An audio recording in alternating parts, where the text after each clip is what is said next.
Fala galera, estamos começando mais um podcast, Teleus Podcast, falando sobre masculinidade, o nosso amadurecimento como homens. E é muito bom ter você aqui mais uma vez com a gente, na nossa audiência. Hoje a gente está muito bem acompanhado aqui, Pastor Leandro Cordeiro, um amigo, né, de grande irmão. Pastor Leandro Cordeiro, ele é teólogo, ele é neuropsicopedagogo, ele é músico, casado, sua esposa é uma bênção, uma irmã preciosa de Deus, tem 2 filhas, funcionário público, e hoje ele está aqui para conversar com a gente sobre essa questão da masculinidade, né, esse nosso grande desafio de amadurecimento, crescimento, e a gente quer poder servir com o seu desenvolvimento como pessoa, que você possa também desfrutar desse ambiente, que você possa crescer junto com a gente, beleza?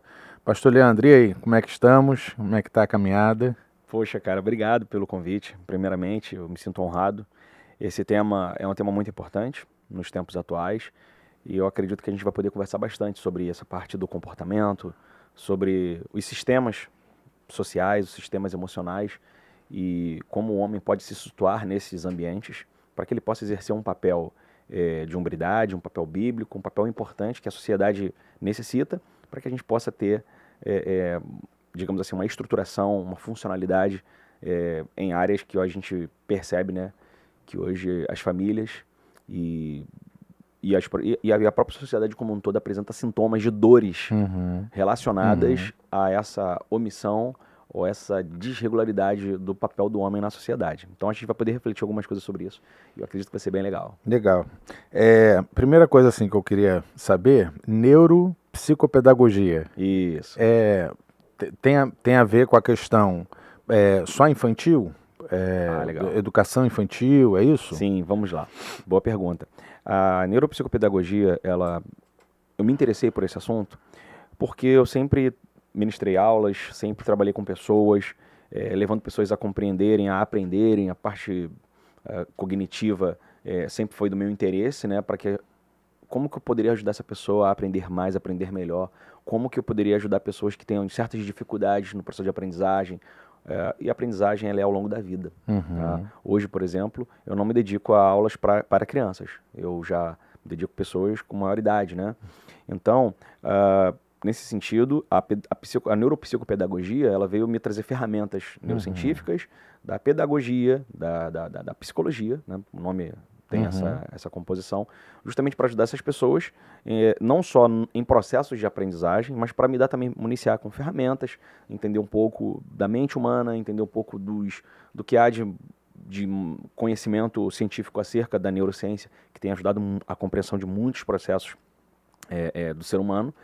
E foi por isso que eu me dediquei a esse tipo de estudo, uma vez que eu sempre estou diante de pessoas ministrando conteúdos, sejam profissionais, sejam no aspecto social e também ministeriais. E muitas vezes como mestre mesmo, ensinando pessoas, mais diretamente no processo de aprendizagem, eu falei, cara, eu preciso dessa ferramenta. E aí uma amiga minha que estava cursando isso falou, Leandro, eu tenho uma sugestão para você, essa pós que eu estou fazendo. Eu falei, cara, é tudo que eu precisava. Simone, beijo se você estiver assistindo. Aí eu falei, então vou entrar junto contigo nisso aí. Eu entrei, fizemos juntos essa pós-graduação e foi uma grande bênção na minha vida. Legal. Tem algumas ferramentas que são de fato importantes assim, para o nosso autoconhecimento, né? E como homens, eu acho que a gente tem dentro da igreja muito preconceito com essa questão da psicologia, né, neurociência e até dessa questão do desenvolvimento nosso, desse nosso autoconhecimento. Tem alguma oposição? Autoconhecimento, conhecimento do auto? Legal. Excelente pergunta. Eu vou falar para você de uma maneira teológica, porque eu acho que nos ajuda a compreender melhor sobre acabar alguns tabus relacionados a irmãos que pensam ainda sobre psicologia, sobre... Eu vou começar fazendo uma pergunta. Imagina que seu pai, sua mãe, né? Não vou nem falar você, mas imagina seu pai e sua mãe. Acabou de ter um problema cardíaco, acabou de passar por uma cirurgia, acabou de passar por um processo de infarto severo e essa pessoa tem que ir para o hospital agora. Você tem 2 médicos diante de você.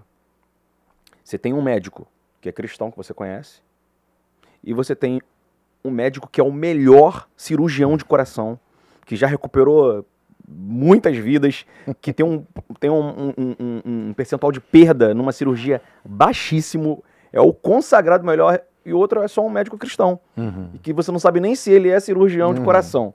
Você vai escolher quem para salvar sua mãe e seu pai? Melhor. É claro, é óbvio. Eu tenho um amigo que é psicólogo e a gente conversa muito sobre isso. E eu falo para ele, né? Na verdade, se eu entro na sala de cirurgia e eu vejo que o médico está meio perdido, o médico olha para mim e fala assim: acho melhor a gente orar. Eu fico desesperado. Eu lembrei agora daquele episódio aqui de São Conrado, que eles desceram naquele equipamento de voo, que eu esqueci, não sei se era o parapente. Eu só sei que eles estavam lá e entraram numa nuvem e ficaram perdidos. Aí a moça tá com um rapaz assim, eu não sei se era um rapaz que tava com o guia, né? Aí ela ficou preocupada com aquele silêncio. Aí ele: então, o que a gente faz agora? Aí o rapaz: então, você sabe orar? Vamos começar a orar. Coitado. Desespero total. Gente, total. foi um desespero total. Gente, foi muito desesperador. Pode parecer cômico, mas foi desesperador. Quando eles saíram da nuvem, porque eles poderiam estar de encontro a uma pedra, né? Cara, foi um alívio, né? E foi um processo, assim, terrível. Mas é só para trazer aqui um pouco de brincadeira para uma coisa que é muito séria. Aí a gente vai falar da teologia em que sentido? A graça comum, a graça especial, a graça comum. Deus criou todas as coisas. E Deus está interessado em tudo que criou, por isso que ele mantém o que ele criou. O princípio da criação de Deus e o princípio da providência divina. Então, aquilo que Deus cria, ele sustenta, ele mantém. Nesse sentido, a graça comum de Deus se estende a todos os homens, na qual a igreja tem a revelação especial em Cristo Jesus, onde nós entendemos todo o processo da justificação, salvação, glorificação futura e aquele processo que a gente sabe que a igreja foi revelada por meio das Escrituras, e na instrumentalidade do Espírito Santo nós somos alimentados na esperança. Mas e o mundo? O mundo não foi abandonado. Deus continua se apresentando, se revelando ao mundo, mas Romanos 1 vai dizer que por conta da dureza do coração do homem, os homens vendo a criação não glorificaram a Deus. Porém, a igreja permanece na terra, trazendo a verdade, digamos assim, decodificando isso ao mundo. Aquele que tem um coração sensível, tocado pelo Espírito Santo, ele recebe essa verdade. Mas Deus continua com a sua graça comum aos homens por meio de dons, talentos, para que toda a coisa criada se sustente. Então, quando eu vejo determinadas, até sobre o que nós vamos falar aqui de neurociência, o que é isso se não a graça de Deus? O que é a medicina se não a graça de Deus para o homem? Para que ele possa se livrar das suas mazelas, aliviar suas dores. O que são as artes? Uma revelação dada a Deus aos homens para que eles possam se conectar com a alma do outro e expressarem suas alegrias, suas emoções. Agora, cada um vê o que faz com aquilo que recebeu de Deus. E a gente sabe que a tutela da revelação especial foi dada à igreja, mas a graça comum, ela permanece no mundo. Então, nesse sentido, um psicólogo, um médico, um arquiteto, qualquer profissional recebeu, originariamente, óbvio que os conhecimentos eles são passados, né, no ambiente acadêmico, eles são criados e consolidados, mas Deus colocou essa semente no coração dos homens, e a Bíblia vai dizer vários casos disso. Então, nesse sentido, você negligenciar uma profissão, um profissional que traz diversas soluções para a psique humana é um exercício de ignorância. E eu acho que a gente não tem mais como brigar. Hoje em dia faz muito pouco sentido esse tipo de posicionamento, e psicólogo não é coisa de quem tá maluco. Ao contrário, eu poderia dar vários exemplos sobre isso. É um profissional extremamente importante que ajuda no processo de autoconhecimento. E aí eu falo para você como que a Bíblia pode nos defender. Agora saindo um pouco desse aspecto mais teológico, mas falando de Bíblia. Cara, se a gente for para Provérbios, nós vamos dizer o seguinte: melhor é o homem que domina suas emoções do que aquele que domina uma cidade. Ou seja, ele está dizendo que alguém que domina uma cidade, alguém que se torna herói, ele se torna muito conhecido e o nome dele se torna muito notório. Mas a Bíblia vai dizer que é mais difícil alguém dominar suas próprias emoções do que alguém chegar ao ponto de dominar uma cidade. Então, olha como é desafiador você conhecer a si mesmo. Quando a Bíblia fala, examine o homem-se a si mesmo e prove-se, ou seja, ele está trazendo um processo de ele está dando uma ideia de uma reflexão profunda para que você possa definir quais são os seus motivadores, quais são os seus norteadores, e que você possa experimentar o que são essas coisas que estão te movendo, para que você possa entender o que são essas motivações. Isso vai ligar a crença, isso vai ligar a valores, isso vai ligar a uma análise de comportamento, a identidade. tudo isso é um processo de autoexame. Então o conhecimento do auto não está em oposição com o autoconhecimento. O problema é quando nós tentamos ter o autoconhecimento excluindo o conhecimento do alto, porque tudo que temos veio do alto, né? Nós cremos assim. Então, quando você negligencia Deus da posição dele e coloca qualquer coisa nessa posição, vai dar problema, vai dar BO. Se você pega uma militância qualquer e essa militância, ela coloca a militância, o objeto da sua militação, como centro da sua existência, ela vai virar isso vai se tornar uma idolatria. Se você pega uma pessoa com complexidades em relação à sua sexualidade, aí nós temos as militâncias ligadas à área sexual, né? Sejam mulheres, sejam homens, ou sejam pessoas com as diversidades de gênero, como a sociedade lida com essa questão. Se essa pessoa coloca a sexualidade como sendo a sua vida, você vai ter também uma série de desvios. Nós, como cristãos, entendemos que o centro da vida humana não é o homem. O centro da vida humana é aquele que deu a vida humana. Eu posso responder uma pergunta de identidade sobre quem eu sou, mas antes disso eu tenho que responder de onde vim, de quem eu sou, a quem eu pertenço. E aí eu consigo ter um norteador para a definição da minha identidade. E assim eu acho que a gente vai pensar um pouco sobre esses aspectos. Eu acho interessante isso, essa questão da identidade. Eu falei até aqui uma vez isso, porque nós fomos criados, né? E se existe um Criador, existe uma maneira certa de viver. Se existe um Criador, existe identidade e propósito na criação. Exatamente. Né? Eu posso mudar a funcionalidade de alguma coisa, mas não posso mudar a sua função. Então eu posso, sei lá, encontrar um garfo, eu nunca vi um garfo na vida, eu olho para aquilo, dá para coçar o braço com isso. Então isso é um coçador. Porque como eu não conheço a identidade daquele garfo, não sei que é um garfo, eu não sei qual é o seu propósito. Se você me vê usando aquele garfo como um coçador, e se eu digo para você que é um coçador, como você conhece a identidade, você diz, cara, você tá louco, isso aí é um garfo. Foi criado para comer. Ainda que eu mude a funcionalidade do garfo, ele tem um fabricante que criou ele com identidade e um propósito. Exatamente. Então hoje a gente vê muito isso, as pessoas assumindo uma identidade a partir da sua utilidade, a partir daquilo que ela acha que é útil para ela e não a partir daquilo que ela foi criada. Mas eu tenho uma pergunta para você que é o seguinte, existe, quando a gente vai ler o Salmo 1, o Salmo 1 diz sobre a nossa identidade, né? O salmista diz, bem-aventurado o homem que não anda segundo o conselho dos ímpios, nem se detém no caminho dos pecadores, nem se assenta na roda dos escarnecedores. Antes, seu prazer está na lei do Senhor. E aquele que ama a lei de Deus e medita na lei de Deus de dia e de noite, ele é comparado a uma árvore. Então, o mesmo Criador que nos criou árvores. E criou árvores com identidade e propósito. Então, goiabeira é para dar goiaba, mangueira é para dar manga. Segundo né? a sua espécie. Cada um segundo a sua espécie. E criou leis para que aquela árvore se desenvolvesse e cumprisse o seu propósito, né? A árvore não nasce árvore, tem todo um processo. E aí eu estava lendo e pensando nisso, porque essa árvore, para se desenvolver e cumprir o seu propósito, ela tem que estar plantada junto ao ribeiro de águas. Então existe um lugar para ela, existe um ambiente para ela. Existe um ambiente. E a minha pergunta é isso mesmo? A neurociência também trabalha com essa questão? O ambiente é importante para o nosso desenvolvimento? Ou só uma questão... o que é mais... Vou melhorar a pergunta. O que traz mais impacto transformacional na nossa vida? A instrução ou o ambiente? Ou eles dialogam um com o outro, reforçam um ao outro? O que é mais impactante? Porque eu penso que pode haver instrução, mas o ambiente precisa reforçar essa instrução. O ambiente tem esse impacto na nossa transformação, no nosso desenvolvimento? Maravilha, que pergunta excelente. Vou dar alguns exemplos aqui para falar sobre instrução. Depois eu vou falar alguns para falar sobre ambiente. E depois a gente vai falar sobre crenças e valores também. Imagina um menino que ama o Flamengo. Tá ali assistindo o jogo, aí você compra uma camisa pra ele tá ali vibrando, Flamengo, Flamengo, Flamengo. Pega esse menino agora e leva ele pro Maracanã lotado, num dia de Flamengo e Vasco. Como que esse garoto vai sair de lá?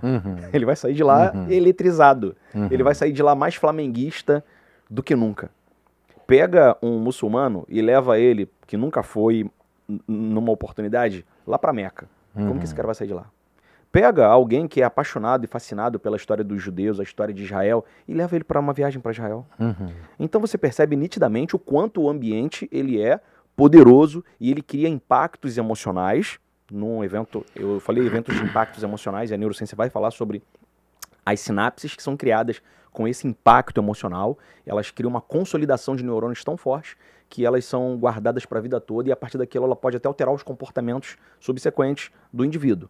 Mas a gente também tem a influência do ambiente por repetições, por acesso contínuo àquele mesmo padrão de comportamento, aquele mesmo padrão de valores, aqueles mesmos padrões culturais. E aí você vê, por exemplo, a influência de crianças que estão numa comunidade fortemente armada, onde elas ficam brincando de bandido ali no meio das ruas, onde elas já modelam aqueles sujeitos como um futuro a ser perseguido. Então elas querem no futuro ter acesso àquelas armas para ter acesso àquele tipo de autoridade que funciona naquele ambiente e ter acesso ao que eles entendem como privilégios, porque geralmente numa comunidade estão em condição de hipossuficiência e aquele que tem alguma coisa melhor já se torna uma referência. Então você vê agora como um modelo de como o ambiente pode, ao longo prazo, num processo repetitivo contínuo de exposição de cultura, de valores, influenciar o indivíduo, né?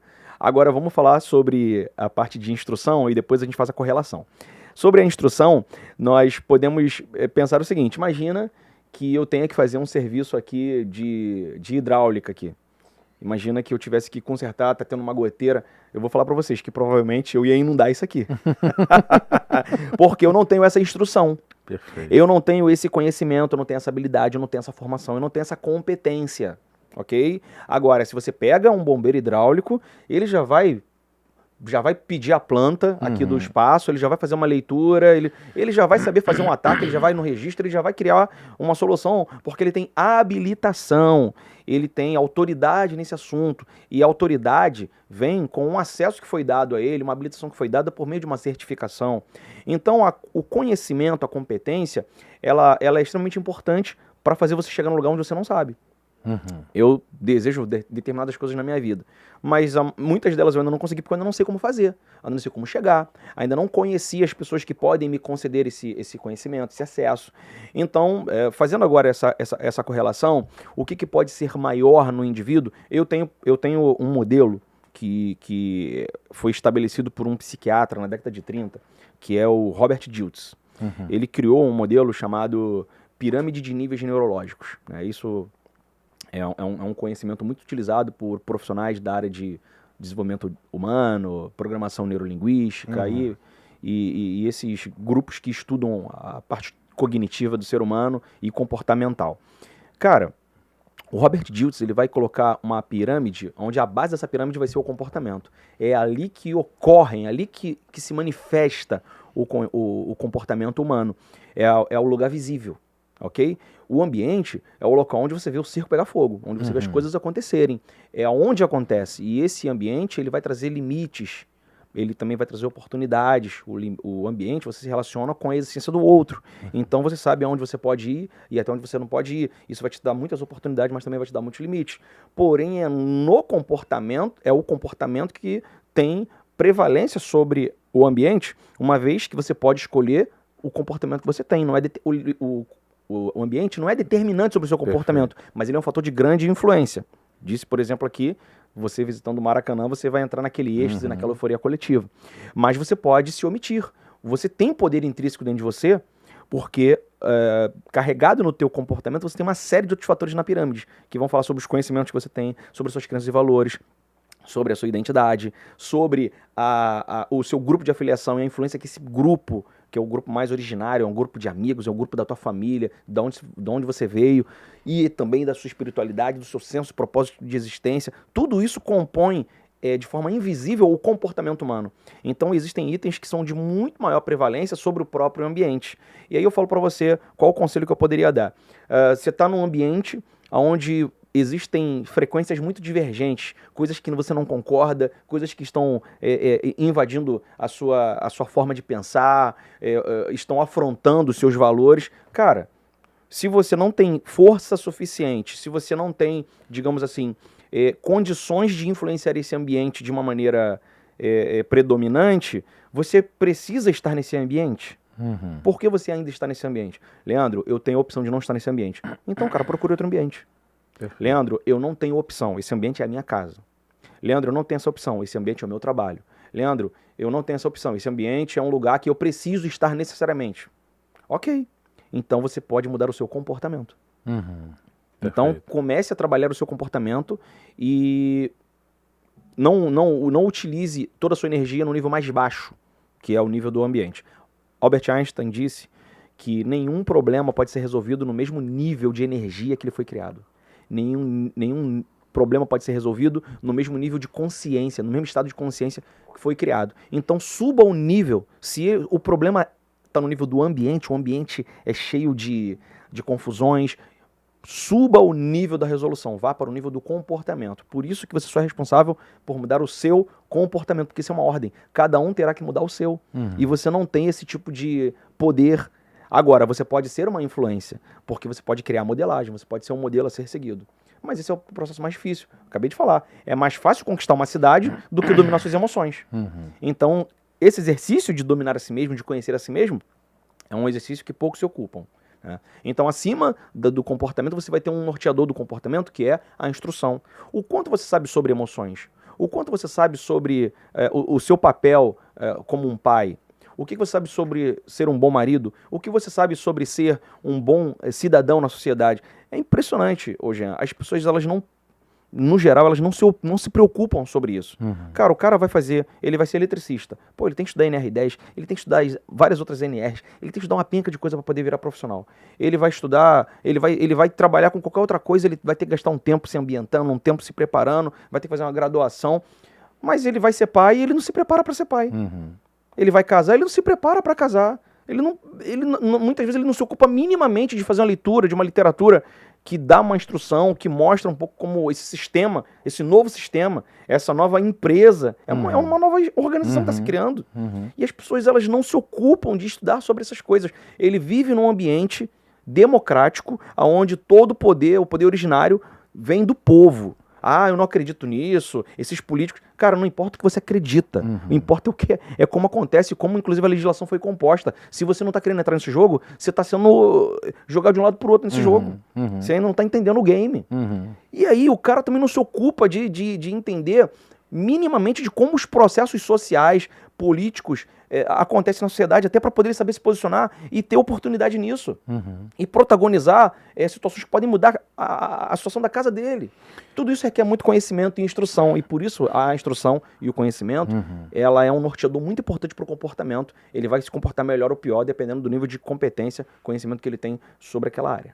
Eu vi o Dave Leonardo, não é um irmão que eu acompanho muito, né? Mas me mandaram um vídeo do Dave Leonardo uma vez, e eu achei super interessante o que ele disse, cara. Ele disse sobre essa questão que você está falando, né? Da gente como pai, a gente não se prepara.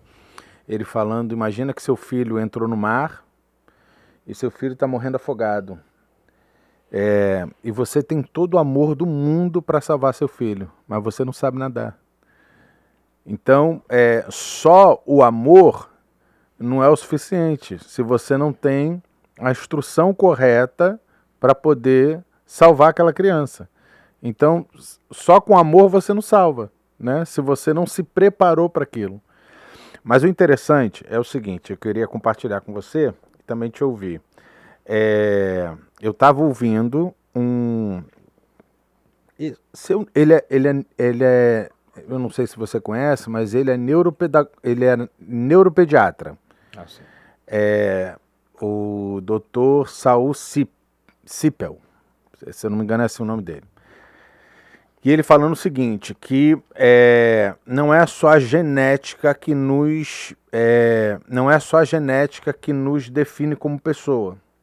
é a genética mais o ambiente. Os fatores ambientais. E aí ele diz, e quando eu digo ambiente, eu traduzo isso como pai e mãe. E aí eu me lembro de um pastor dizer o seguinte, que Deus não tem promessa para casamento.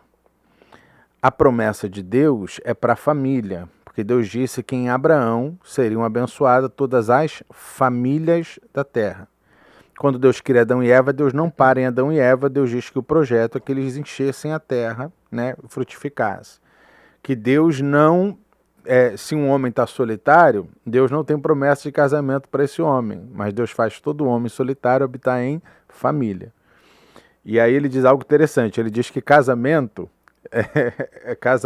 às vezes pode ser só uma masturbação mais cara e sofisticada, só isso. Forte. Porque o camarada pode ir para o casamento pensando só em suprir seus desejos sexuais, só isso.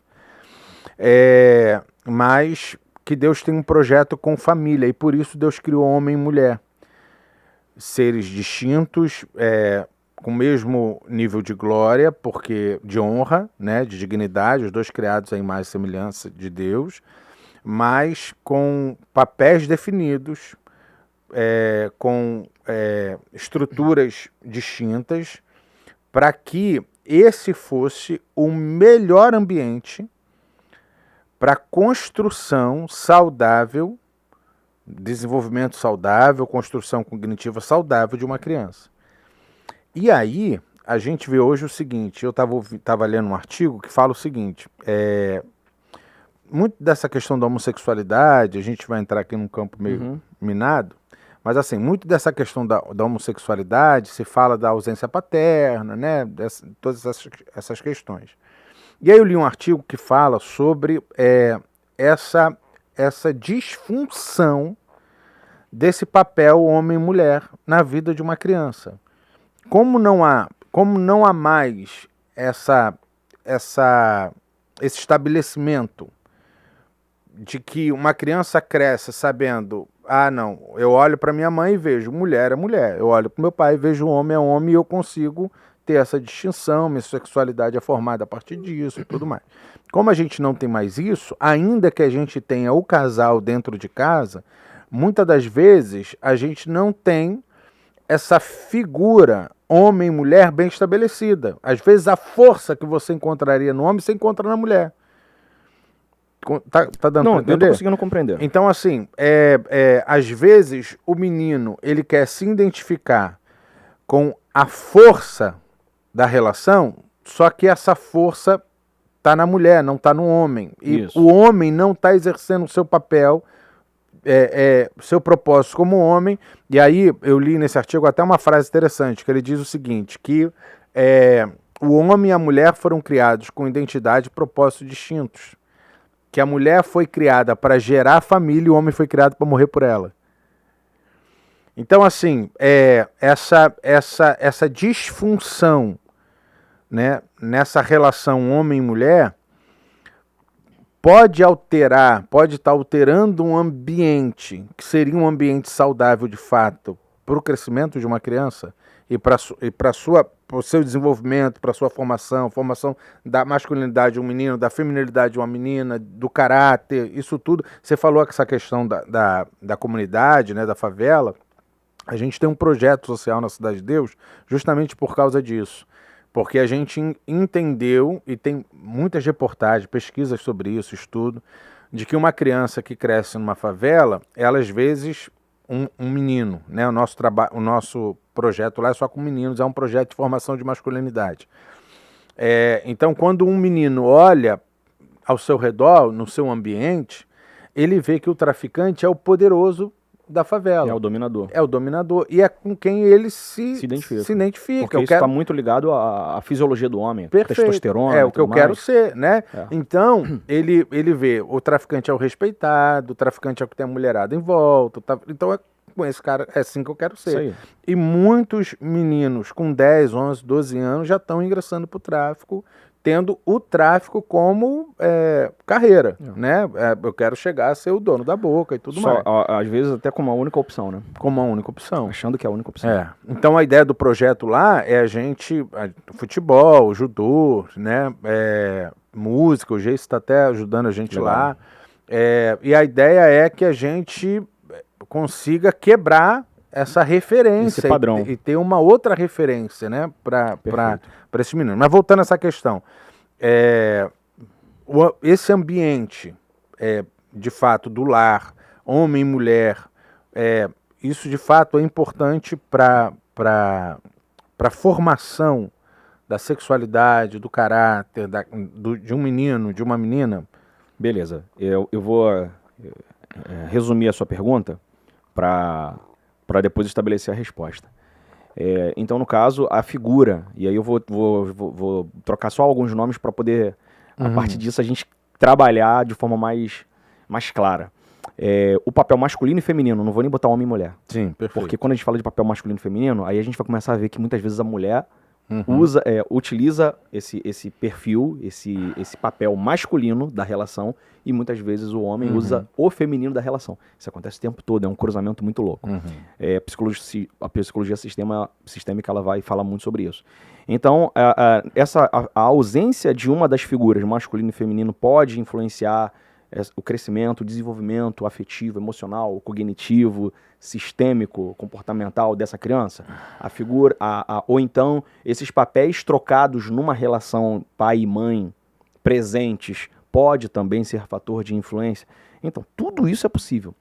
O comportamento, ele não é fixo, ele não é estável, ele é completamente dinâmico. Muitos fatores podem acontecer e fazer essa mudança de comportamento. E eu digo para você que às vezes o mesmo ambiente com 2 filhos, um vai ter um tipo de afetação e o outro não. E tudo isso é possível, né? Então estamos falando de seres humanos, são extremamente complexos. Mas vamos falar um pouco sobre esses impactos e o que isso pode gerar. A primeira coisa que eu quero trazer, que já não é nem psicologia, é estatística, é a gente perceber qual é a relação que existe entre a disfuncionalidade da figura paterna, agora eu vou falar de pai mesmo, do pai, que também deveria ser o masculino da relação. Quais são as consequências em estatística da ausência paterna? Cara, existem várias instituições que vão fazer essa correlação. Tem um filme, acredito que seja o filme Corajosos, o nome. Perfeito. Que ele é um filme que fala sobre paternidade, masculinidade. E ele vai mostrar, cara, uma série de estatísticas de várias organizações nível mundial, mostrando as estatísticas de pessoas que vivem depressão e ansiedade, pessoas que foram para o mundo do crime, pessoas que desenvolveram os mais diversos transtornos ao longo da vida, tudo voltado a essa ausência. E aí eu falo pra você, como que a gente vê até dentro da própria comunidade, uma mãe que se relacionou com um cara, o cara relacionou com várias mulheres, e aí aquelas crianças ficam com um pai completamente ausente. Aí muitas vezes a figura masculina para eles modelarem é o próprio traficante. Perfeito. Não é verdade? A gente vê, às vezes dentro da própria igreja, a gente vê quantas irmãs estão lá como mães solos. E a gente vê isso o tempo todo na sociedade. E a gente vê, então, uma decadência, uma degeneração da figura masculina. Eu costumo dizer uma frase que ela gera um loop, né? Que tempos difíceis geram homens fortes. Homens que precisam ir para a guerra, morrer por uma causa, como você disse. Só que homens fortes criam tempos fáceis. Porque ele cria um tempo, né? São ondas, né? Ele cria agora um tempo de equilíbrio, um tempo de paz. Só que tempos fáceis criam homens fracos. E homens fracos voltam a criar tempos difíceis. E a gente vive esse loop infinito desde que o mundo é mundo. Cara, e a gente tá vivendo uma fase, né, que tá meio complicada. E essas fases, às vezes, elas são gerações, né? Então, o que eu quero dizer é que, de fato, esse desajuste, esse desarranjo entre o masculino e o feminino da relação, que muitas vezes pode estar trocado, um vai sobrecarregar o outro, a omissão de um sobrecarrega o outro. E a mulher, por exemplo, por ela ser uma pessoa, ela ser a geradora, ela ter a prosperidade de continuidade dentro dela com a geração que ela faz por meio da gestação, ela tem a família como a sua ocupação principal, por conta daquilo que sai de dentro dela, e ela entra num nível de desespero emocional muito grande que ela acaba tendendo a assumir esses papéis, então ela fica sobrecarregada. O homem que não se posiciona no seu masculino, ele acaba fazendo com que a mulher se posicione nesse masculino. E isso vai dar briga, vai dar BO, porque inclusive ela vai cobrar esse boleto. E é o que acontece nos casamentos. Perfeito. Porque isso tudo inconsciente, tá? Não são processos claros para os casais. E num nível de desespero, ela vai acabar cobrando, ela vai acabar exigindo, ela vai acabar, inclusive, muitas vezes se vingando. E aí isso acontece em várias fases. A ponto, às vezes, disso ser repetido na relação sexual. Sim. E aí isso cria novos problemas. E eu não tô aqui querendo dizer quem é culpado, se é o homem que não tá no masculino, se é a mulher. Não é aqui. E tudo isso aí tem que ser analisado caso a caso e não para ver culpa, mas para trazer ajuste, para trazer clareza, trazer consciência de papéis. Esse é o processo terapêutico. Por isso que é importante. Isso aqui tudo é papo de psicólogo, cara. É papo de psicólogo, é papo de terapeuta, é papo de conselheiro que tem acesso a essas ferramentas para poder trazer conhecimento. E as pessoas estão passando por esses problemas, mas falam, não, mas psicólogo é para quem tá para quem é doente. E tudo isso aqui, cara, são conhecimentos que ajudam pessoas a se conhecerem, para reajustarem seus papéis, estabelecerem seus acordos matrimoniais, entender aonde que eu consigo ir e baseado no que eu sei. Porque você está tentando fazer o melhor que você pode com o conhecimento que você tem. Então, de repente, é a hora de chegar uma outra pessoa com um papel de autoridade e dar esse conhecimento. E muitas vezes não vai ser o seu pastor que vai ter esse conhecimento, ele não é obrigado a ter. Às vezes você vai ter que submeter ao processo terapêutico. Muitas vezes, até num processo de psiquiatria, com uma solução medicamentosa, porque às vezes você está num nível de estresse ou de disfuncionalidade por conta de problemas hormonais, ou então, de repente, é um endócrino, que vai mostrar lá que você está produzindo pouco testosterona e isso está fazendo você ter um comportamento diferenciado. Tudo isso pode ser visto, mas as ciências médicas estão aí para nos ajudar também. Então, de fato, Jean, esses papéis se cruzando podem criar determinadas consequências, mas não só para os filhos, mas também para si. Porque o relacionamento, o casamento, ele foi feito para ser um lugar de paz, um lugar onde o guerreiro que volta da guerra, a guerra tem que ser na rua, a guerra não tem que ser dentro de casa. E aí ele volta da guerra, quando ele vai para o mercado de trabalho, quando ele vai estudar para poder se crescer na vida e tudo mais, ele volta para casa, ele deveria ter esse ambiente de paz. E muitas vezes é o lugar para onde ele não quer voltar, porque é um ambiente que está completamente desajustado. Mas eu atribuo ao homem esse papel de ordem, porque ele tem intrinsecamente essa força, essa condição como eu posso dizer, de liderança, no seguinte sentido: sobre ele recai uma cobrança da sociedade muito maior, sobre ele recai uma expectativa da sociedade muito maior. Isso é fato. Você vai chegar, você quer ver uma coisa? Eu já vou falar sobre a questão da criança, da afetividade na criança. Mas você chega para um homem, você chega para uma pessoa, imagina uma menina, tá chegando em casa pro pai, pra mãe, e fala assim, tô namorando. Qual é a primeira pergunta que o pai e a mãe faz? O que ele faz? Ou seja, já quer saber qual é o posicionamento desse homem na sociedade. Qual é a condição financeira desse cara? Qual é a expectativa de futuro? Por quê? Porque disso depende a manutenção daquela família, a manutenção daquela prole, a manutenção daquele sobrenome. Então a importância do homem é muito grande e existe uma expectativa sobre ele muito grande. Agora, se chega um menino dentro de casa, tô namorando. Ah, é? Como é que ela é? É diferente a pergunta. A mulher já fala sobre como é a existência dela. E aí você já começa a ver outras características, porque repousa sobre a mulher papéis diferentes, como você disse. Então, no caso do homem, é necessário que ele enxergue que a iniciativa tem que ser dele.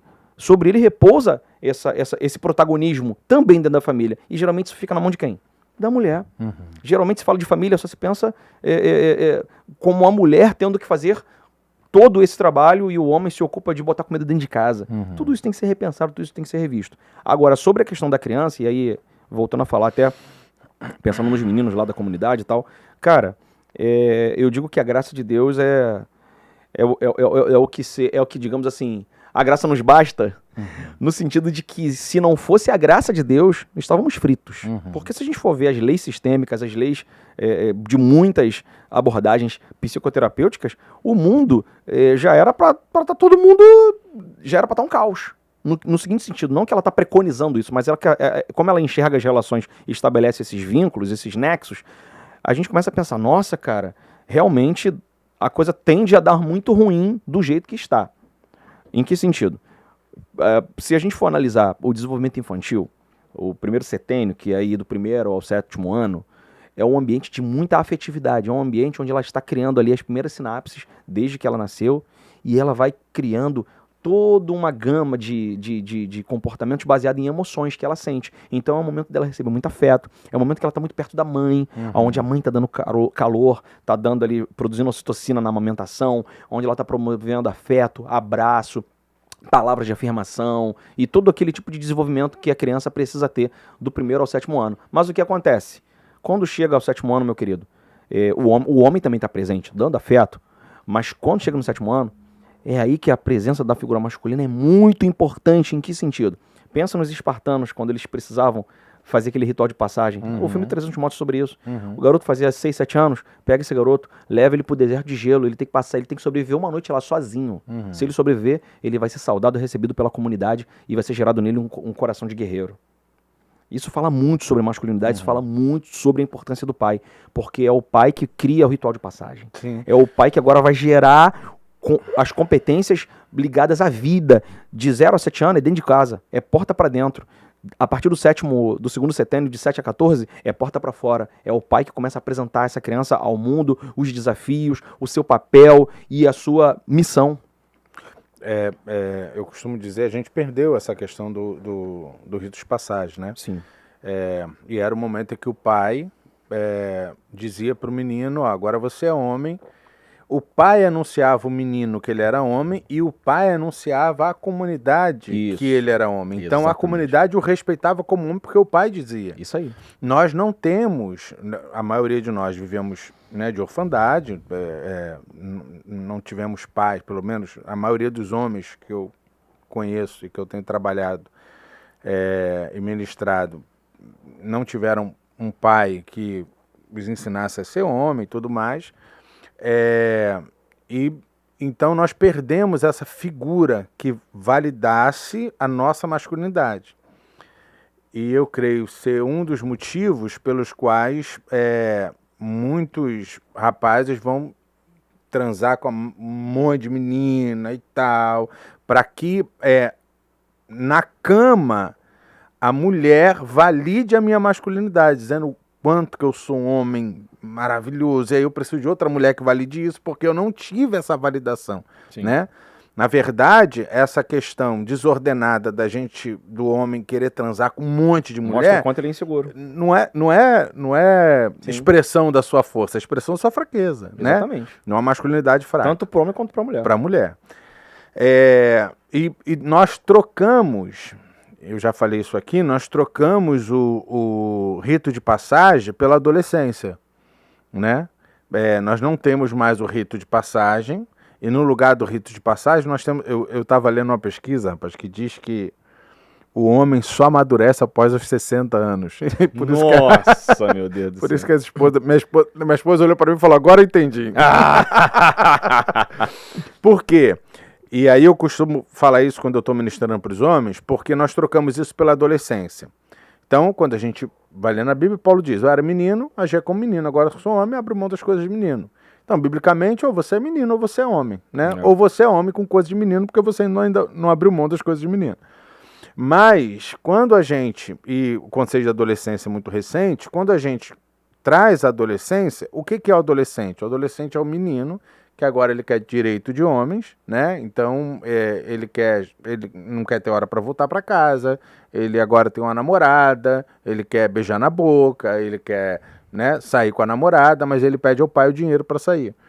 Por quê? Porque ele quer ter direito de homem sem ter responsabilidade de homem. Exatamente. E ele pode, porque ele é adolescente. Não, ele é adolescente. E aí o ambiente, e a gente estava falando de ambiente, esse ambiente da adolescência é tão gostoso, porque a gente pode ter direito de homem sem ter responsabilidade de homem, que muitos homens não querem sair de lá nunca mais. Né? 45 anos, 50 anos, e o cara continua sendo adolescente. Mas assim, o que é interessante, e isso pra gente, né, você trazendo essa instrução pra gente é interessante, porque a gente vê então a nossa responsabilidade mesmo como pai. Né? Esse neuropediatra, ele falou uma frase que eu achei interessante. Ele disse o seguinte, os pais, né, o pai e a mãe, eles não são só os instrutores, eles são o ambiente. né, seguro. Paul Washer fala uma coisa interessante. Paul Washer diz que se os meus filhos perceberem que eles não são prioridade no meu coração, que a prioridade no meu coração é minha esposa, é a mãe deles, eles vão ficar tranquilos deles estarem crescendo num ambiente seguro. Né? Então, assim, dessa questão dos papéis estarem bem estabelecidas, de eu entender que meus filhos têm prazo de validade, vai passar, e que eu preciso imprimir todos os valores e princípios. E como você estava falando essa questão da instrução, do ambiente, né? Eu preciso gerar um ambiente saudável, seguro e dar toda a instrução possível, porque eles não vão viver nesse ambiente por resto da vida. Exatamente. Eles vão ser impactados por outros ambientes, né? Eu tenho um filho com síndrome de Down, né? Meu filho, o Lucas, meu primogênito de 8 anos, ele tem Down. E quando ele nasceu a gente ficava meio assim, né? Como é que vai ser e tal, porque, né, preconceito, os ambientes, como é que ele vai lidar com isso? E aí a gente estava vendo, eu e minha esposa almoçando num restaurante, eu vendo uma cena de um filme, tô louco atrás desse filme, se você souber que filme é esse, me manda, porque eu só vi essa cena, mas achei maravilhoso. Um monte de adolescente com Down numa boate, e o adolescente e o menino com Down dando em cima de uma menina, né? E a menina não dando bola pra ele, porque ele tinha Down e tal. E a menina olha pra ele e fala assim, se enxerga, você não vê que nós somos diferentes? E ele diz, mas eu não me importo que você é gordinha não, a gente pode ficar junto. Uau, que arraso. E aí eu falei com a minha esposa, é isso aí, a gente não tem que se preocupar com o que o ambiente vai fazer com o Lucas, o que a gente precisa é formar o Lucas para que ele seja forte em qualquer ambiente. Exatamente. Leandro, a gente está caminhando por fim. Infelizmente, Rapaz, a gente vai precisar de um outro voa. podcast. Tá tudo certo. Mas assim, queria fazer uma pergunta rápida, a gente tem pouco tempo, mas o que você acha, você é pastor, ministra para vários homens, ministrou ontem, né, num encontro de homens,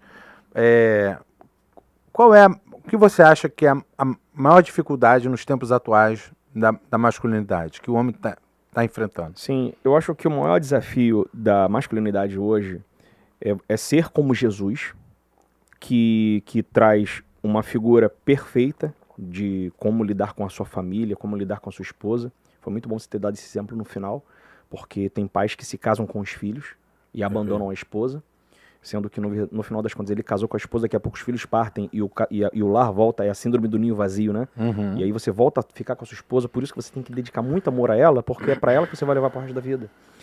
Jesus, ele diz que ele ama a igreja de tal forma que ele se entrega por ela, ele morre por ela. Né? E o que uma mulher não faz por um homem que se entrega por ela, sabe? A igreja ama Jesus e vai viver com Jesus para sempre. Então, no final das contas, eu acho que o maior desafio da masculinidade é seguir esse amor de Cristo. Porque os homens, eles têm desenvolvido a ideia de domínio como uma ideia dominadora, uma ideia de opressão, uma ideia onde um homem domina outro homem e o escraviza emocionalmente, financeiramente, em relações contratuais, comerciais, empregatícias. É onde um homem e uma mulher estão numa relação de hierarquia e domínio, onde o homem tem mais privilégio numa sociedade e a mulher, na mesma condição, tem privilégios inferiores. É o homem que ainda se predomina em relação de uma raça para outra raça. Então, esses modelos de dominação que a sociedade tem, eles são disfuncionais. Então, eu acho que o maior desafio da masculinidade é modelar Jesus. E entender que o amor que faz Jesus ter essa referência é um amor sacrificial.